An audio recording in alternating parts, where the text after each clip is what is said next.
नमस्कार, वंदे मातरम। दोस्तों, स्वागत है आप सबका सैनिक पाठशाला में। आज के वीडियो के महत्वपूर्ण जानकारियों को लेकर आया हूं दोस्तों 8वें पे कमीशन में हमें 186% बढ़ोतरी मिल सकती है, ऐसी खबरें आ रही हैं। लेकिन चाहे बढ़ोतरी कितने भी मिले दोस्तों, सरकार ने एक गोली से दो निशाने साधे हैं। इसके बारे में आगे आपको बताऊंगा दोस्तों। और साथ ही साथ नवंबर महीने के पेंशन से पहले बहुत सारे पेंशनर्स को जो 4 महीने का डीआर का एरियर बढ़ा हुआ मिलना है वो नहीं मिला है। और साथ ही साथ कुछ पेंशनर्स को नवंबर महीने के पेंशन का मैसेज भी नहीं मिला है, तो इसके बारे में भी जानकारी हासिल करेंगे दोस्तों। और साथ ही साथ आप अगर थोड़ा सा जागरूक रहें तो 2006 से लेके अभी तक का आपका पेंशन में जो भी कमी पेशी है उसका रिवीजन होकर के आपको एरियर मिल सकता है, और वो भी 4-4 लाख रुपए से भी ज्यादा का एरियर। आपको एग्जाम्पल के साथ समझाऊंगा। और एमएससीपी से जुड़ी हुई एक ऐसी महत्वपूर्ण जानकारी जिसमें एमएससीपी का डेट बदलने की वजह से आपको फायदा हो सकता है, ये भी आपको आज के इस वीडियो में जानने को मिलेगा दोस्तों, जो केवल और केवल सैनिक पाठशाला से ही इस तरीके से डॉक्यूमेंटेशन की घुंडियां आपको पता चलती हैं। जी हां, चलिए आगे बढ़ेंगे इन्हीं विषयों को लेकर के, जैसे आप बोर्ड पर देख पा रहे हैं दोस्तों। तो आगे बढ़ने से पहले मेरा हमेशा की तरह आप सबसे आग्रह है, अगर सैनिक पाठशाला चैनल का वीडियो आप पहली बार देख रहे हैं या अभी तक चैनल को सब्सक्राइब नहीं किया है तो चैनल के साथ जुड़े रहने के लिए, इसका हिस्सा बने रहने के लिए और आपसे जुड़ी हुई भरोसेमंद ऑथेंटिक जानकारियों को पाते रहने के लिए चैनल को सब्सक्राइब जरूर करें। चलिए आगे बढ़ते दोस्तों। सबसे पहली जानकारी, एमएससीपी का डेट परिवर्तन को लेकर के समझें। डेट बदलेगा तो एमएससीपी का फायदा भी बढ़ जाएगा। जी हां दोस्तों, एमएससीपी तो वैसे 1 जनवरी 2006 से लागू है, लेकिन पहले यह लागू था सितंबर 2008 से। जी हां, 1 सितंबर 2008 से लागू था। और इसका कारण यह था दोस्तों कि जब छठे पे कमीशन को लागू किया गया था तो छठे पे कमीशन के जो पे एंड अलाउंसेस हैं उनको सितंबर 2008 से लागू किया गया था, और जो बेसिक पे वगैरह थे वो 1 जनवरी 2006 से लागू किया गया था। लेकिन बाद में कोर्ट केस चलता है और माननीय सुप्रीम कोर्ट के आदेश के बेस पर एमएससीपी को 1 जनवरी 2006 से लागू किया गया। वो सिर्फ आर्मी, नेवी, एयरफोर्स के लिए है। आज भी अगर सिविल पेंशनर या पैरामिलिट्री की बात करेंगे तो उनको सितंबर 2008 से ही लागू है एमएससीपी। लेकिन भारत सरकार का डिफेंस मिनिस्ट्री का ये सामने जो लेटर आप देख पा रहे हैं दोस्तों, इस लेटर में बकायदा वो परिवर्तन दिया गया है। 25 जुलाई 2018 का ये लेटर है, जिस लेटर में फॉर और रीड में अगर आप देखेंगे तो 1 सितंबर 2008 के डेट को बदल करके 1 जनवरी 2006 किया गया, और वो भी माननीय सुप्रीम कोर्ट के आदेश के बाद माननीय भारत के राष्ट्रपति ने इस परिवर्तन को किया था। तो दोस्तों, इस परिवर्तन से किन पेंशनर को फायदा होगा? जी हां, कुछ पेंशनर को फायदा होना है इस परिवर्तन से। तो चलिए सबसे पहले आपको रिकॉर्ड ऑफिस का एक लेटर दिखाऊंगा। उस लेटर को देखने के बाद आपको समझाऊंगा कि आखिर फायदा होगा तो किनको होगा, किस तरीके से होगा। पहले लेटर देखते हैं दोस्तों। ये रिकॉर्ड ऑफिस का लेटर है 19 नवंबर 2024 का, अभी हाल फिलहाल का लेटर है, और ये एमएससीपी से जुड़ा हुआ लेटर है। रिकॉर्ड ऑफिस ने पीओआर को एड्रेस किया है, और इसका हेडिंग अगर आप देखेंगे तो हेडिंग से ही आपको पता चलेगा कि किस मुद्दे से जुड़ा हुआ लेटर है। एप्लीकेबिलिटी ऑफ एमएससीपी टू जेसीओज oblique OR with effect from 1 January 2006 instead of 1 September 2008। यानी कि जो भी जवान हैं या जेसीओज हैं उनको जो एमएससीपी लागू था वो 1 जनवरी 2006 से लागू था, बजाय 1 सितंबर 2008 से। इस मुद्दे से जुड़ा हुआ ये लेटर है, बेहद महत्वपूर्ण लेटर है दोस्तों। चलिए मैं आपको समझाता हूं कि आखिर महत्वपूर्ण क्या है इस लेटर में। देखिए, सबसे पहले पैराग्राफ नंबर 1 में वही बताया गया, पेंशनर का ग्रीवेंस का रेफरेंस दिया गया। लेकिन पैराग्राफ नंबर 2 में महत्वपूर्ण बात है, और महत्वपूर्ण बात क्या है? Since cases for grant of MSCP with effect from 1 January 2006 instead of 1 September 2008 has been held up by your office, therefore you are requested to reply the above ex serviceman accordingly. यानी कि देखिए, सेवा वायु रक्षा अभिलेख यानी कि army air defence record office का यह लेटर है, जो पीएओआर के ऊपर बड़ा आरोप लगा रहे हैं कि हमने तो 1 जनवरी 2006 से एमएससीपी ग्रांट करने वाला सब कुछ प्रोसेस करके आपको भेज दिया है, लेकिन आपके एंड पर यह पेंडिंग है, आपके एंड पर आपने हेल्ड अप करके रखा हुआ है, तो इसका जवाब भी एक्स सर्विसमैन को आप ही दें, ऐसा यहां पर लिखा हुआ है। चलिए मैं आपको समझाऊंगा कि आखिर मसला क्या है, आखिर किस बेस पर एमएससीपी लागू होना चाहिए 1 जनवरी 2006 से। जो लेटर आपने देखा वहां भी 1 जनवरी 2006 से एमएससीपी लागू होने की बात हुई है, तो किनको फायदा मिलेगा अब आपको समझाता हूं। सबसे पहले दोस्तों, इनिशियली जब एमएससीपी ग्रांट किया गया तो 1 सितंबर 2008 से किया गया। तो बहुत सारे ऐसे पेंशनर हैं जो 2008 के बाद में रिटायर हुए हैं, सितंबर 2008 के बाद में रिटायर हुए हैं, लेकिन उनको एमएससीपी का फायदा मिलना था 2007 में मिलना था, 2006 में मिलना था, लेकिन उस स्कीम का लागू होने का डेट ही सितंबर 2008 होने की वजह से उनको केवल सितंबर 2008 से ही मिल पाया एमएससीपी। लेकिन जैसे ही भारत सरकार का लेटर जारी हुआ, जो लेटर अभी थोड़ी देर पहले मैंने दिखाया, जिसमें डेट परिवर्तन करके 1 जनवरी 2006 किया गया, अब उसके बाद जितनों को भी 1 सितंबर 2008 से मिला था, अब उनको मिलता है उससे पहले के डेट से। अगर उनका जो एमएससीपी लागू होने का डेट 1 जनवरी 2006 या उससे पुराना है तो उनको 1 जनवरी 2006 से मिलेगा, या किसी का अगर 1 जनवरी 2006 से सितंबर 2008 के बीच का डेट है तो उस डेट से मिलेगा। जिनको समझना है वो समझ गए होंगे कि मैं बोल क्या रहा हूं। अगर वो एमएससीपी का डेट परिवर्तन होकर के डॉक्यूमेंट प्रोसेस हो जाए, रिकॉर्ड ऑफिस से पार्ट 2 ऑर्डर प्रोसेस हो जाए, तो उनको फायदा होगा। जितने भी दिन उनका प्री हो जाएगा एमएससीपी का डेट, उतना दिनों का उनको फायदा मिलेगा। और ये कार्रवाई बिल्कुल चल रही है। जो जागरूक है, जिनको पता चल रहा है, वो कार्रवाई करेंगे तो रिकॉर्ड ऑफिस से आपका पुराना एमएससीपी का पार्ट 2 ऑर्डर कैंसिल होगा, नया पार्ट 2 ऑर्डर पब्लिश होगा फ्रेश डेट के हिसाब से। उसके बाद आपको उस डेट के हिसाब से एमएससीपी का फायदा मिलेगा। जी हाँ, आप अपना डॉक्यूमेंट प्रोसेस कर सकते हैं। आपने रिकॉर्ड ऑफिस का लेटर भी देखा जहां पर यह बोला गया है कि पीओआर में अभी हेल्ड अप है, तो पीओआर से भी क्लियर हो जाएगा, करना पड़ेगा उनको। जब भारत सरकार ने डेट परिवर्तन कर दिया तो पीओआर कौन होता है रोकने वाला, पीओआर को भी देना ही पड़ेगा। जी हाँ, तो आप भी अगर एलिजिबल हैं तो जरूर प्रोसेस करें। चलिए अगली जानकारी की ओर आगे बढ़ते हैं। स्पर्श से कुछ पेंशनर्स को 4 महीने का डीआर का एरियर नहीं मिला और कुछ को नवंबर के पेंशन का मैसेज नहीं मिला। जी हाँ दोस्तों, ये जानकारी मिली है दोस्तों कि बहुत सारे पेंशनर्स हैं जिनको जो 4 महीने का डीआर का एरियर मिलना था, जो नवंबर 19 तारीख को मिला, किसी किसी को 20 नवंबर को मिला 4 महीने का एरियर, वो अभी तक नहीं मिला है कुछ पेंशनर्स को। तो आप चिंतित ना हो दोस्तों, नवंबर का पेंशन क्रेडिट होने तक आप इंतजार कर लीजिए। मोस्ट प्रोबेबली आपको इसी बीच में वो 4 महीने का एरियर मिल जाएगा।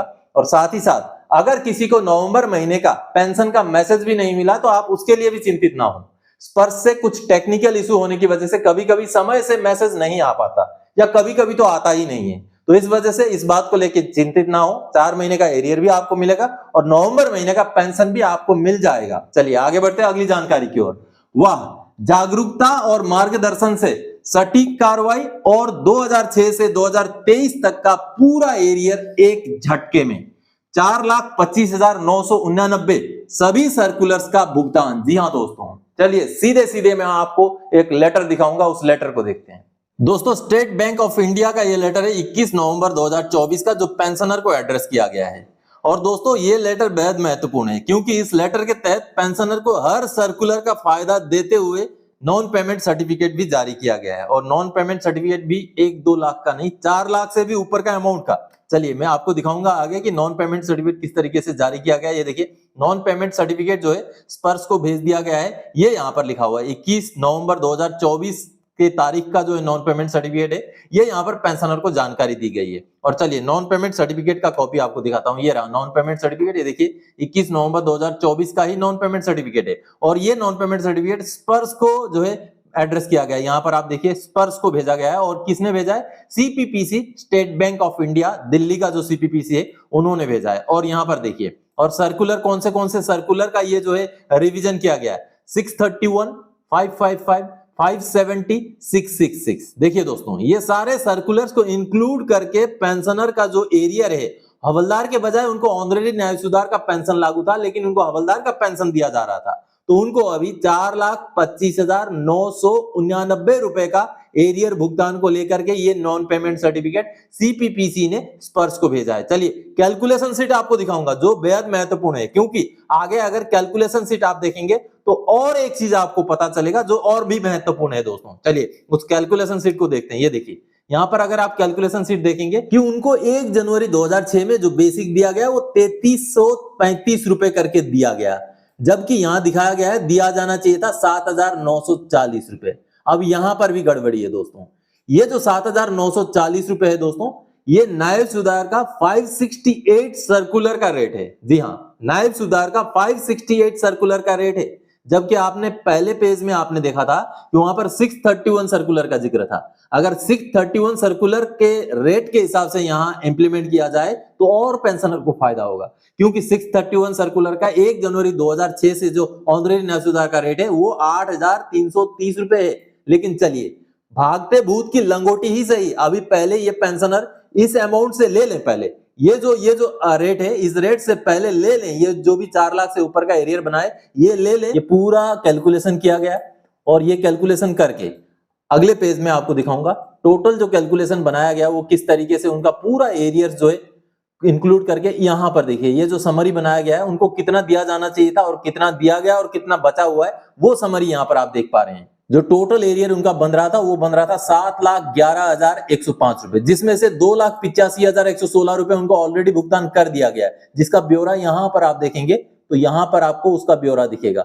और बचा हुआ जो है 4,25,999 रुपए जो यहां पर भी आपको दिखाई दे रहा है, उसका भुगतान करने को लेकर के अभी नॉन पेमेंट सर्टिफिकेट सीपीपीसी द्वारा स्पर्श को भेजा गया है। पेंशनर को 2006 से लेके जुलाई 2023 तक का पूरा जितना भी कमी पेशी था उसका एरियर जो है कैलकुलेट किया गया और नॉन पेमेंट सर्टिफिकेट सीपीपीसी ने स्पर्श को भेज दिया। अब उनका भुगतान हो जाएगा। ये 4,99,000 रुपए का 25,999 रुपए का जो भी अमाउंट है ये भुगतान हो जाएगा। इसके बाद भी उनको कमी पेशी है, अभी भी कमी पेशी है। आपने देखा होगा सर्कुलर 568 का रेट वहां दिया गया है, जबकि उनको सर्कुलर 631 के हिसाब से और भी थोड़ा सा बढ़ोतरी मिलेगा। उसके लिए वो बाद में और ग्रीवेंस डालेंगे, पहले ये पैसा उनको मिल जाए, ये भी गरीमत है। तो आप भी जागरूक बनिए। चलिए आगे बढ़ते हैं अगली जानकारी की ओर। अब 8 सीपीसी में 186% फायदा मिलेगा। सरकार ने डीए का फॉर्मूला चेंज करके एक गोली में 2 शिकार कर लिए हैं। जी हां दोस्तों ये खबरें आ रही हैं